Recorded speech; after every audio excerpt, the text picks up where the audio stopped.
சர்வதேச விண்வெளி நிலையத்தில் இருந்து செப்டம்பர் 13ஆம் தேதி விண்வெளி வீரர்கள் சுனிதா வில்லியம்ஸ் மற்றும் பாரி வில்மோர் செய்தியாளர்களை சந்தித்தனர்.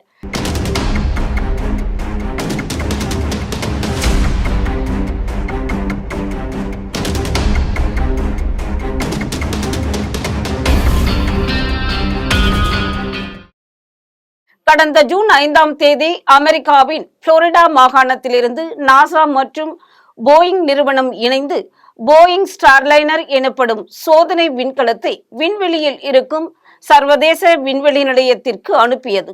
இந்த சோதனை முயற்சியானது மனிதர்களை விண்வெளிக்கு அழைத்துச் செல்லும் அபூர்வ முயற்சியாகும். இந்த சோதனை விண்கலனில் இந்திய வம்சாவளியைச் சேர்ந்த விண்வெளி வீராங்கனையான சுனிதா வில்லியம்ஸ் மற்றும் அவரது சக விஞ்ஞானியான புச் வில்மோர் ஆகியோர் இடம்பெற்றுள்ளனர். நாசா மற்றும் போயிங் நிறுவனத்தின் திட்டப்படி பார்த்தால் இந்த சோதனை விண்கலன் ஜூன் 15ஆம் தேதியன்று பூமியை வந்தடைந்து இருக்க வேண்டும். ஆனால் வரவில்லை. காரணம், விண்கலனில் ஹீலியம் கசிவுகள் ஏற்பட்டு உந்துதல் பிரச்சனை உருவாகியது. இதனால் இருவரும் சர்வதேச விண்வெளி மையத்திலேயே தங்கியிருக்கின்றனர்.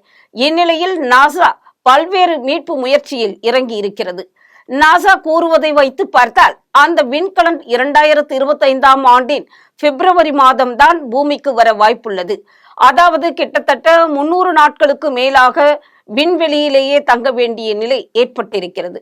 மேலும் ஸ்டார்லைனர் திரும்பும் பயணத்திற்கு தகுதியற்றதாக கருதப்படும் சூழலில் நாசா 4 உறுப்பினர்களை கொண்ட க்ரூ 9 டிராகன் குழுவினரை விண்ணுக்கு அனுப்ப முடிவு செய்துள்ளது.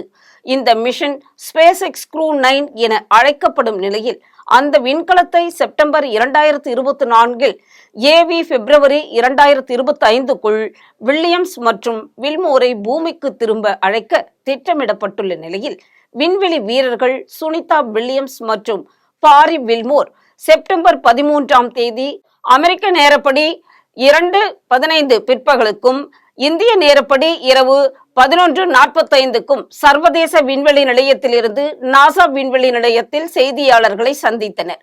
அப்போது எப்படி இருக்கிறீர்கள் என்று செய்தியாளர்கள் கேட்டதற்கு நாங்கள் நன்றாக இருக்கிறோம் என்றனர். எப்படி உணர்கிறீர்கள் என்றதற்கு எதை எதிர்பார்த்து வந்தோமோ அதை நிச்சயமாக செய்து முடிப்போம்.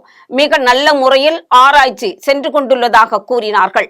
அமெரிக்காவில் வரப்போகும் தேர்தல் குறித்து கேட்டதற்கு நாங்கள் இங்கிருந்தே வாக்களிப்போம் என்றனர். மேலும் உங்கள் சீனியர்களுக்கு என்ன சொல்ல விரும்புகிறீர்கள் என்றதற்கு சீனியர்கள் எங்களின் நலனில் அக்கறையோடு இருப்பதோடு ஆராய்ச்சி குறித்த சந்தேகங்கள் மற்றும் வழிமுறைகளை அறிவுறுத்துகின்றனர் என்றனர்.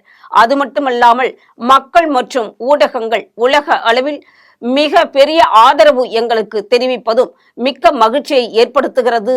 அதற்காக நன்றி என்று மிக சந்தோஷமாக பதிலளித்தனர்.